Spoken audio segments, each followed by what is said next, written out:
દર્શક મિત્રો, 15મી ગુજરાત વિધાનસભાના ચોથા સત્રમાં આજના દિવસે થયેલ મહત્વની કાર્યવાહીના સંકલિત અંશો લઈને અમે ઉપસ્થિત થયા છીએ લોકશાહીના ધબકારા કાર્યક્રમમાં। તો આવો નિહાળીએ લોકશાહીના ધબકારા।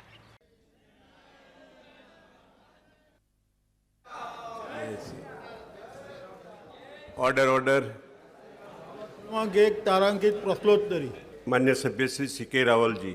माननीय अध्यक्ष श्री मीटर आधारित फिक्स चार्जનો દર અગાઉ કેટલો હતો અને માનनीय અધ્યક્ષ શ્રી આ ફિક્સ ચાર્જના દરમાં રાજ્ય સરકારે મારા પંચમહાલ જિલ્લા સિવાય આખા રાજ્યમાં કેટલો ઘટાડ્યો એ મારે જાણવું છે। માનનીય અધ્યક્ષ શ્રી, રાજ્યના અલગ અલગ વિસ્તારોમાં ભૂગર્ભ જળના તળ અલગ અલગ હોય। રાજ્યના જે વિસ્તારોમાં ભૂગર્ભ જળના તળ ઊંચા છે તે વિસ્તારના ખેડૂતોને ઓછી ક્ષમતાના મોટર પંપ સેટને લીધે વીજ બિલમાં ફિક્સ ચાર્જ ઓછો ભરવાનો થતો હતો, જ્યારે જે વિસ્તારોમાં ભૂગર્ભ જળના તળ નીચા છે ત્યાં ખેડૂતોએ વધુ ક્ષમતાના મોટર પંપ સેટનો ઉપયોગ કરવો પડે છે, જેના લીધે તેમને વીજ બિલમાં ફિક્સ ચાર્જ વધુ ભરવો પડતો હતો, જેના લીધે ખેડૂતોને ખેત પેદાશના પડતરમાં કિંમતમાં ઘણો વધારો થતો હતો। આમ ખેડૂતોની મુશ્કેલીને ધ્યાનમાં લઈ રાજ્ય સરકારે મીટર આધારિત વીજ બિલ ભરતા ખેડૂતોને વીજ બિલમાં ભરવાના થતા ફિક્સ ચાર્જમાં ઘટાડો કરવાનો ખેડૂતના હિતલક્ષી નિર્ણય કરેલ છે। ફિક્સ ચાર્જનો દર અગાઉ હોર્સ પાવર દીઠ ₹20 હતો, આ દરમાં ઘટાડો કરવામાં આવેલ છે। 7.5 હોર્સ પાવર સુધીના વીજભાર માટે પ્રતિ હોર્સ પાવર માસિક ફિક્સ ચાર્જ ₹10 કરવામાં આવેલ છે, 50% ઘટાડો કરવામાં આવેલ છે, જ્યારે 7.5 હોર્સ પાવરથી વધુના વીજભાર ઉપર ₹5 પ્રતિ હોર્સ પાવર ફિક્સ માસિક ચાર્જ વસૂલ કરવામાં આવશે। આથી એમાં પણ 75%ની રાહત આપવામાં આવેલ છે। આમ 7.5 હોર્સ પાવરથી વધુના વીજભાર માટે ₹5 પ્રતિ હોર્સ પાવર માસિક ફિક્સ ચાર્જ ભરવામાં આવેલ છે, એટલે કે 75% ઘટાડો કરવામાં આવેલ છે। मान्य सभ्य श्री निमिषाबेन सुथार। માનનીય અધ્યક્ષ, રાજ્યના જે મીટર આધારિત વીજ બિલ ભરતા ખેડૂતો માટે વીજ બિલ ભરવાના થતા જે ફિક્સ ચાર્જમાં ઘટાડો જે કરવાનો રાજ્ય સરકારનો જે ખેડૂત હિતલક્ષી નિર્ણય જે કરવામાં આવ્યો છે માનનીય અધ્યક્ષશ્રી, તો એના કારણે ખેડૂતોને 31/12/2023ની સ્થિતિએ આજે વીજ બિલમાં એ લોકોને ખેડૂતોને વાર્ષિક કેટલી રાહત મળેલ છે માનનીય અધ્યક્ષશ્રી?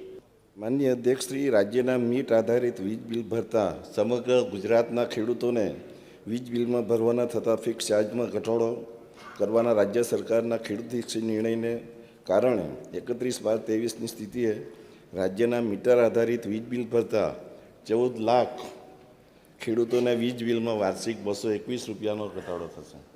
मान्य अमित भाई चावड़ा।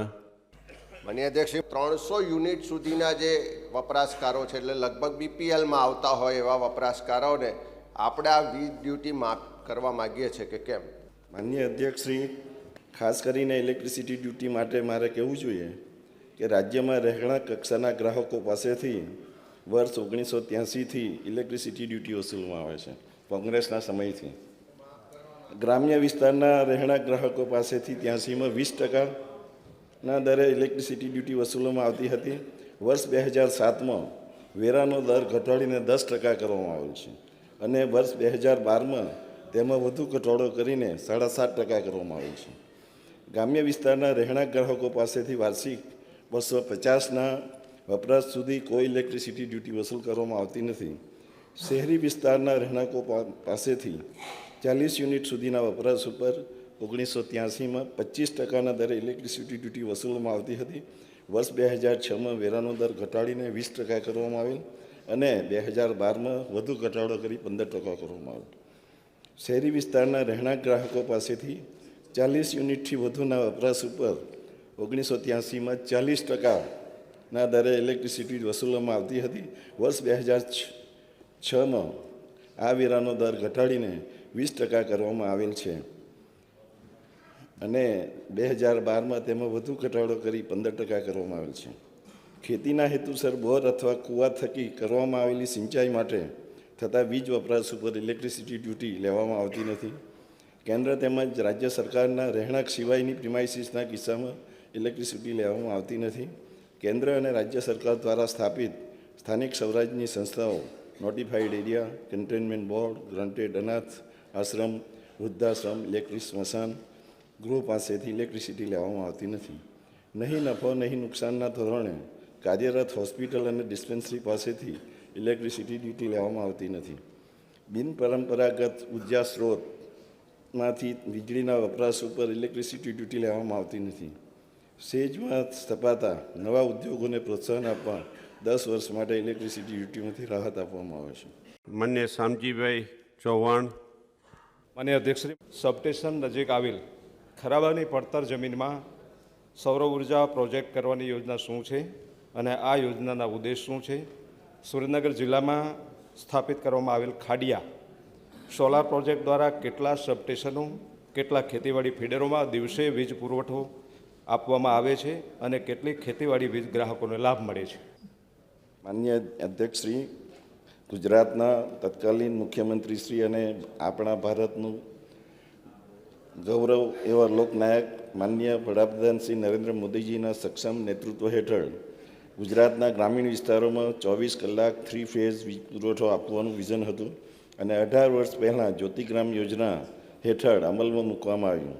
ગ્રામીણ વિસ્તારોમાં 24 કલાક પુરવઠો આપનાર ગુજરાત પ્રથમ રાજ્ય છે. માન્ય શ્રી નરેન્દ્રભાઈ મોદી જ્યારે ગુજરાતના મુખ્યમંત્રી હતા ત્યારેથી કાર્બન ફૂટપ્રિન્ટ ઘટાડવાનું વિઝન ધરાવતા હતા. 2010માં સોલાર પોલિસીને જાહેર કરનારું ગુજરાત દેશનું પ્રથમ રાજ્ય હતું. છેલ્લા 20 વર્ષમાં ગુજરાતની રિન્યુએબલ ક્ષમતા 22.5 ગીગાવોટ જેટલી વધી છે. હાલમાં ભારતની આરી બાસ્કેટમાં ગુજરાતનો ફાળો 15% છે. માનનીય પ્રધાનમંત્રી શ્રી નરેન્દ્રભાઈ મોદી દ્વારા વર્ષ 2030 સુધીમાં ભારત દ્વારા 500 ગીગાવોટ ક્ષમતાની રિન્યુએબલ એનર્જીનો નિર્ધાર કરેલ છે, જેમાં ગુજરાત દ્વારા 100 ગીગાવોટ ક્ષમતાની રિન્યુએબલ એનર્જીનો ફાળો આપવાનું આયોજન છે. તાજેતરમાં રાજ્યએ સંકલિત આરી પોલિસી ઘડી છે. આ પોલિસીમાં ગુજરાતની બહાર વીજ નિકાસ માટે કોઈપણ ચાર્જ વગર પરવાનગી આપી છે. માનનીય અધ્યક્ષશ્રી, ભારતના 2070 સુધીમાં નેટ ઝીરો કાર્બનના આયોજનમાં ગુજરાત ઘણું આગળ વધ્યું છે અને ગુજરાત 2047 સુધીમાં નેટ ઝીરો કાર્બન થઈ જાય એવું આયોજન છે. હયાત સબસ્ટેશનની બાજુની ખરાબાની જમીન કે જેનો અન્ય કોઈ હેતુ માટે ઉપયોગ થઈ શકે તેમ ન હોય તેવી જમીનમાં સૌર ઉર્જા આધારિત પ્રોજેક્ટ સ્થાપીને આ સૌર ઉર્જા આધારિત પ્રોજેક્ટને નજીકના સબસ્ટેશન સાથે જોડવામાં આવે છે અને આ પ્રોજેક્ટની વીજળી દ્વારા તે સબસ્ટેશનમાંથી નીકળતા ખેતીવાડી ફીડરો ઉપર દિવસ દરમિયાન પૂરતા પ્રમાણમાં વોલ્ટેજ સાથે ગુણવત્તાયુક્ત વીજળી આપી શકાય છે. વીજ ઉત્પાદન કરતા પાવર સ્ટેશન રાજ્યમાં અલગ અલગ જગ્યાએ આવેલા છે. આ પાવર સ્ટેશનમાંથી સબસ્ટેશન સુધી ટ્રાન્સમિશન વીજ લાઇન દ્વારા પાવર લઈ જવામાં આવે છે. આથી પાવર સ્ટેશનથી સબસ્ટેશન સુધી વીજ લાઇનમાં પાવર લોસ થતો હોય છે, તેમજ વીજ લાઇન લાંબી હોય ત્યારે વોલ્ટેજ મેળવવામાં તકલીફ પડે છે. આ ઉપરાંત સબસ્ટેશન સુધીની વીજ લાઇન ક્યારેક ખેડૂતોની ઉપજા જમીનમાંથી પણ પસાર કરવાની થાય છે.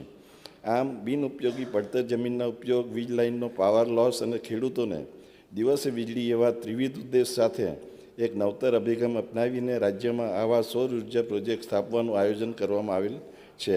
સમગ્ર દેશમાં આ પ્રકારના સૌર ઉર્જા પ્રોજેક્ટ કરનાર ગુજરાત પ્રથમ રાજ્ય છે. સુરેન્દ્રનગર જિલ્લામાં સ્થાપિત કરવામાં આવેલા ખાંડિયા સોલાર પ્રોજેક્ટ દ્વારા 66 કેવી ખાંડિયા સબસ્ટેશનના 4 ખેતીવાડી ફીડરોમાં વીજ પુરવઠો પૂરો પાડવામાં આવે છે. તેનો લાભ 1091 ખેડૂતોને મળે છે. પુરુષોત્તમભાઈ. માનનીય અધ્યક્ષશ્રી, મારો પ્રશ્ન છે, સુરેન્દ્રનગર જિલ્લામાં સબસ્ટેશનની નજીક આવેલ ખરાબાની જમીન પડતર જમીનમાં કરવામાં આવેલ સૌર ઉર્જાના પ્રોજેક્ટમાંથી તારીખ 31/12/2023ની સ્થિતિએ છેલ્લા 2 વર્ષમાં કેટલું સૌર ઉર્જા ઉત્પાદન થયું છે અને સુરેન્દ્રનગર જિલ્લાના સબસ્ટેશન નજીક આવેલ ખરાબાની પડતર જમીનમાં અન્ય કોઈ બીજા સૌર ઉર્જા પ્રોજેક્ટનું આયોજન છે કે કેમ, અને જો હા તો તેની સ્થાપિત ક્ષમતા કેટલા મેગાવોટની છે? માન્ય અધ્યક્ષશ્રી, સુરેન્દ્રનગર જિલ્લામાં સબસ્ટેશનની નજીક આવેલ ખરાબાની પડતર જમીનમાં કરવામાં આવેલ ખાંડિયા ઉર્જા પ્રોજેક્ટ 10/8/22ના રોજ કાર્યાન્વિત કરવામાં આવેલ છે. આ પ્રોજેક્ટમાંથી 31/12/23ની સ્થિતિએ છેલ્લા 2 વર્ષમાં 89 મિલિયન યુનિટ સૌર ઉર્જા ઉત્પન્ન થયેલી છે. સુરેન્દ્રનગર જિલ્લામાં સબસ્ટેશનની નજીક આવેલ ખરાબાની પડતર જમીન સાયલા ખાતે સૌર ઉર્જા પ્રોજેક્ટ કરવાનું આયોજન છે. સાયલા ખાતે સ્થાપિત થનાર આ ઉર્જા પ્રોજેક્ટની સ્થાપિત ક્ષમતા 42 મેગાવોટ છે. માન્ય ઇમરાનભાઈ ખેડાવાલા. માનનીય અધ્યક્ષશ્રી, 31/12/2023ની સ્થિતિએ છેલ્લા 2 વર્ષના અંદર અમદાવાદ શહેર અને અમદાવાદ જિલ્લામાં તંત્ર દ્વારા પેકેટ પર છપાયેલી કિંમત કરતાં વધારે કિંમત વસૂલ કરવાની ફરિયાદો મળી છે. તો માનનીય અધ્યક્ષશ્રી, આ અંગેની ફરિયાદ સરકારને કેટલી મળી છે અને તેની સામે શું પગલાં લીધા? માન્ય અધ્યક્ષશ્રી, કાનૂની માપ વિજ્ઞાન તંત્ર દ્વારા કાનૂની માપ વિજ્ઞાન અધિનિયમ 2009ના જે જોગવાઈઓ છે, આ અધિનિયમ હેઠળ ગ્રાહકને ચૂકવેલ કિંમતના પ્રમાણમાં પૂરતો જથ્થો મળી રહે તે માટે અલગ અલગ કલમોમાં જોગવાઈ કરીને તેને છેતરાતો અટકાવવા માટે કાયદાના અમલીકરણની કામગીરી આ જોગવાઈ હેઠળ થાય છે. માન્ય અધ્યક્ષશ્રી, દરેક વેપારી દ્વારા ઉપયોગમાં લેવાતા વજન માપ, તોલવાના અને માપવાના સાધનો સમયાંતરે ચકાસણી થઈને, માન્ય અધ્યક્ષશ્રી, એટલા માટે કે આ બે જોગવાઈ છે, હું ધ્યાન ઉપર મૂકું, પછી મૂળ એમની જવાબના આંકડા સાથે માહિતી આપીશ. માન્ય અધ્યક્ષશ્રી, આ સમયાંતરે ચકાસણી થઈને એ માટેની સરકારી મુદ્રાંકન ફી વસૂલવામાં આવે છે, તેથી ગ્રાહકને ખોટા વજન માપના ઉપયોગથી છેતરાવાનું ન રહે. માન્ય અધ્યક્ષશ્રી, દરેક વજન માપ, તોલવાના, માપવાના સાધનોના ઉત્પાદન, રિપેરિંગ તથા વેચાણ માટે પરવાનો લેવો એ ફરજિયાત છે, જેથી બજારમાં ગ્રાહક સુરક્ષાના હેતુ એના જળવાઈ રહે. માન્ય અધ્યક્ષશ્રી, જે એમણે વાત કરી છે તે જે પેકેજ્ડ કોમોડિટીના નિયમ 2011 એના અમલીકરણ અંગેની જે કામગીરી, માન્ય અધ્યક્ષશ્રી, કોઈપણ પેકેજ સ્વરૂપમાં વેચાતી ચીજ વસ્તુઓ આ નિયમનો અન્વયે એના નિર્દેશ, એના પેકરનું નામ, સરનામું, મહત્તમ વેચાણ કિંમત, પેક કરેલ માસ અને વર્ષ અને ચીજ વસ્તુનું વજન, જથ્થો તથા ફરિયાદ માટે કસ્ટમર કેર નંબર તથા ઈમેલ વગેરે બાબતો પેકેજ ઉપર દર્શાવવી ફરજિયાત છે, જેથી પેકેજ ચીજ વસ્તુ લેનાર ગ્રાહકને પૂરતી જાણકારી મળે. માન્ય અધ્યક્ષશ્રી, પેકર દ્વારા ઉત્પાદન થયેલી એ સમયે પેકેજ પર દર્શાવેલી જથ્થાની ઓછી ભરતી થાય તો ગુનો બને છે. આમ ગ્રાહકને દર્શાવેલ જથ્થો પૂરેપૂરો મળવો એ ફરજિયાત છે.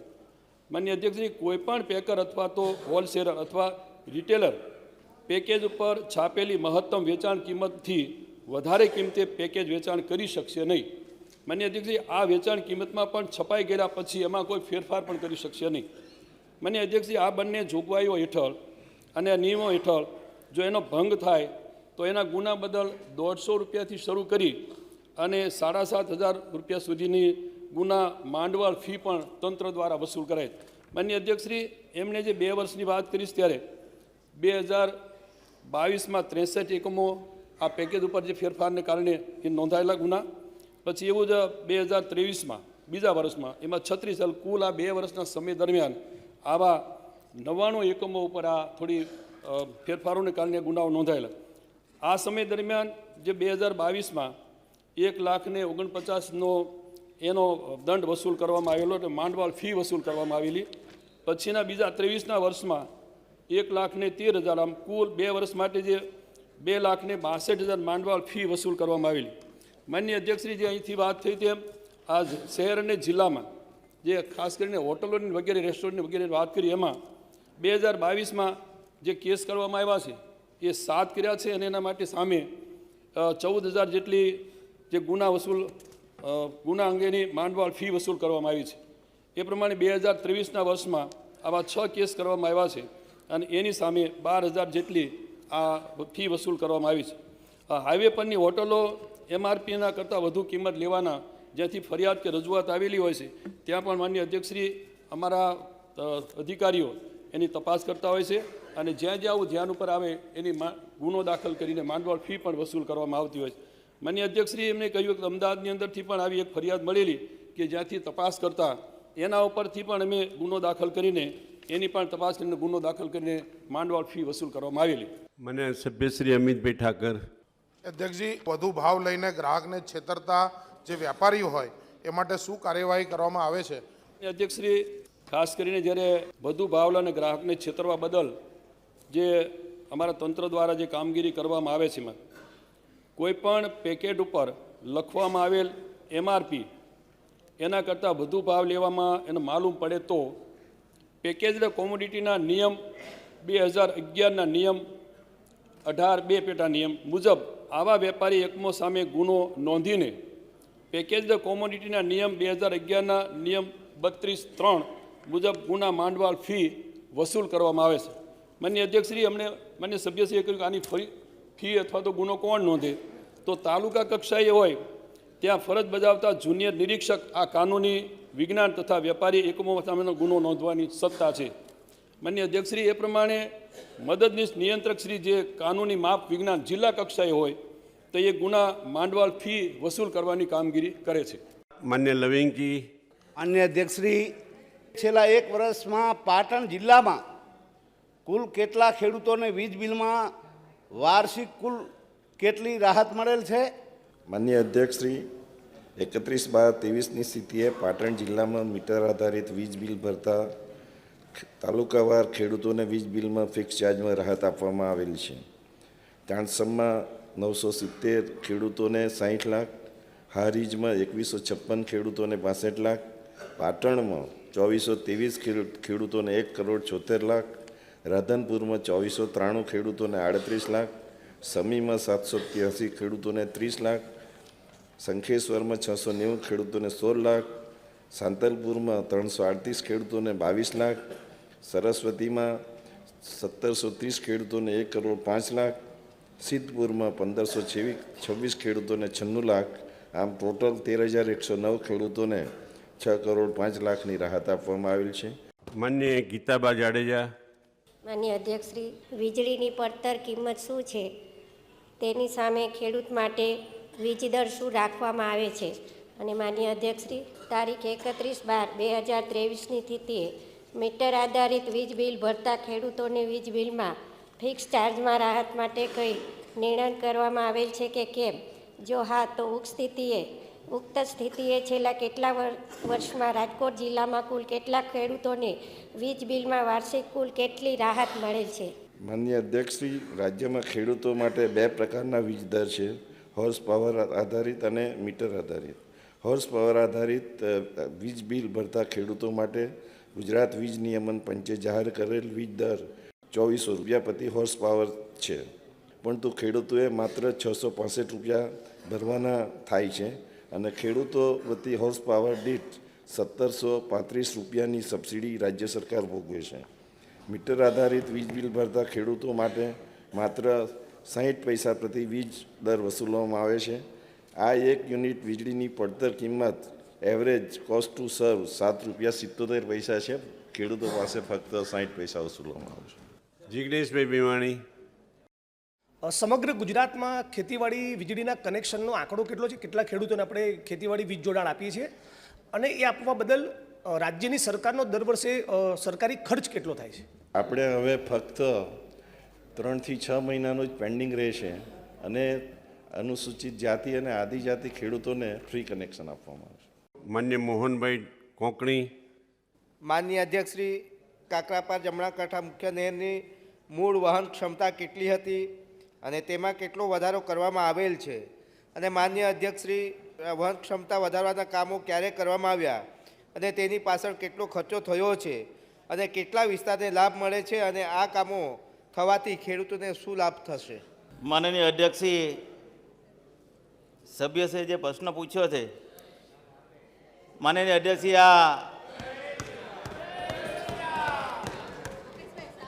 માનનીય અધ્યક્ષશ્રી, 1954ની અંદર આ ડેમનું કામ પૂર્ણ થયું ત્યારે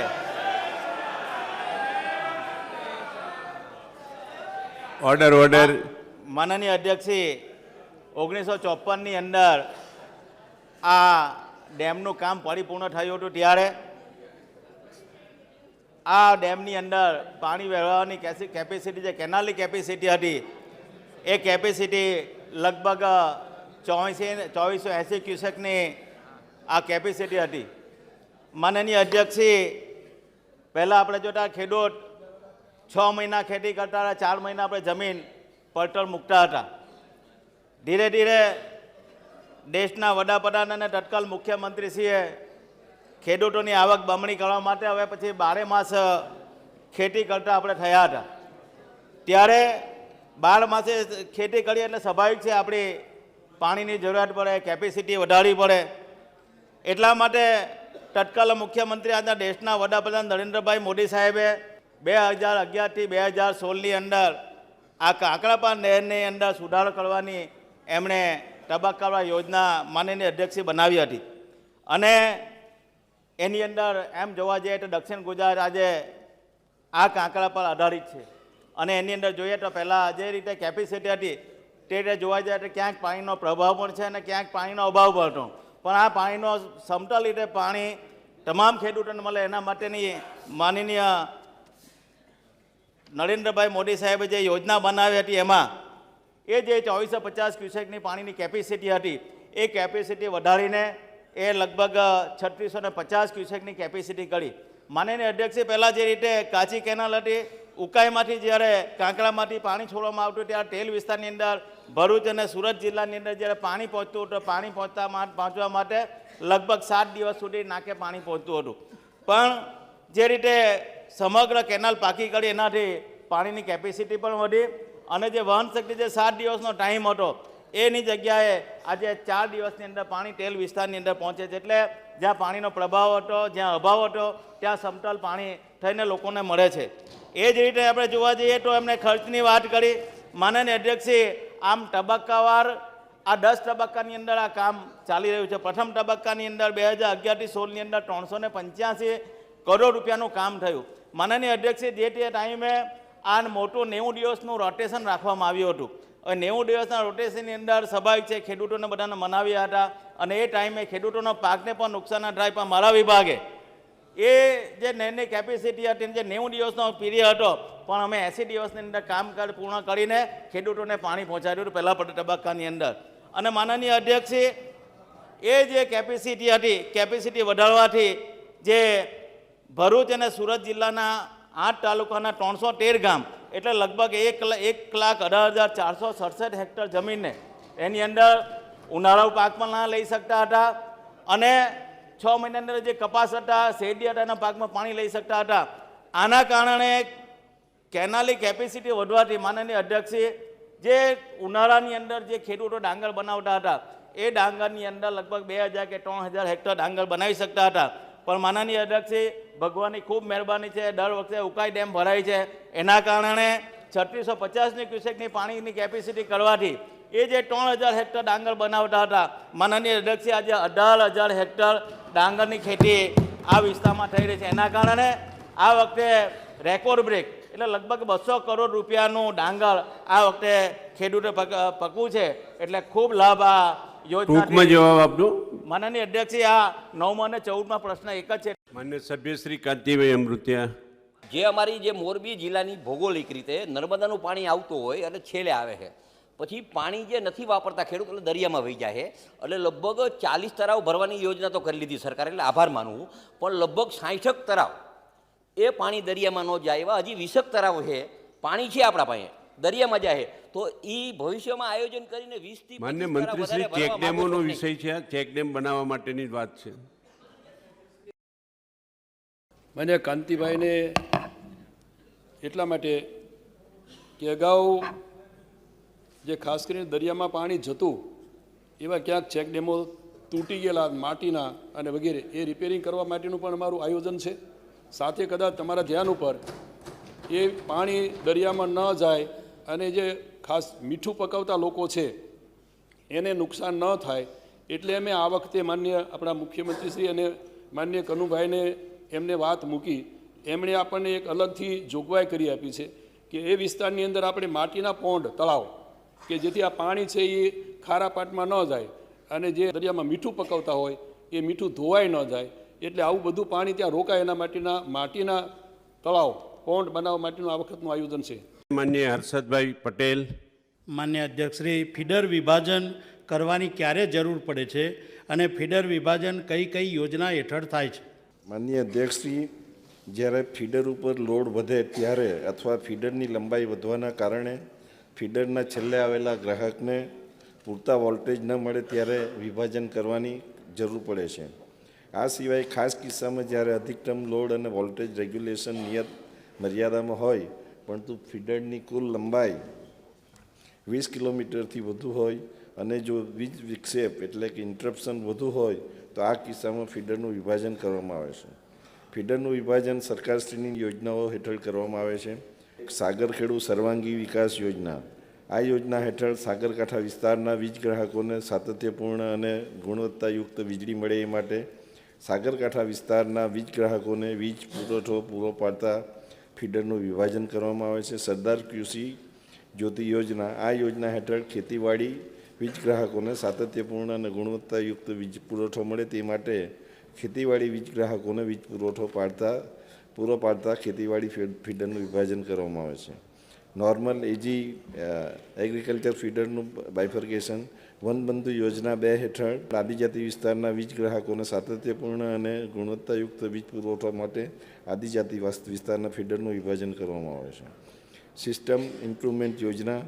વીજ વિતરણ કંપની દ્વારા પોતાના ભંડોળ થકી સિસ્ટમ ઇમ્પ્રુવમેન્ટ યોજના હેઠળ ફીડર વિભાજન કરવામાં આવે છે.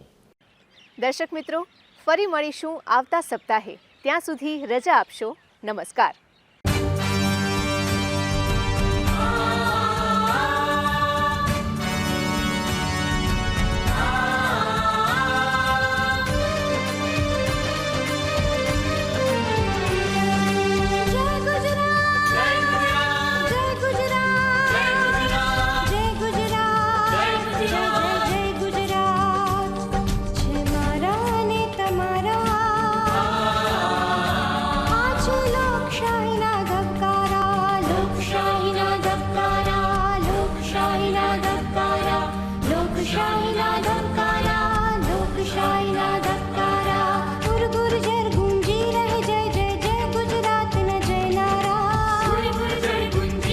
जय जय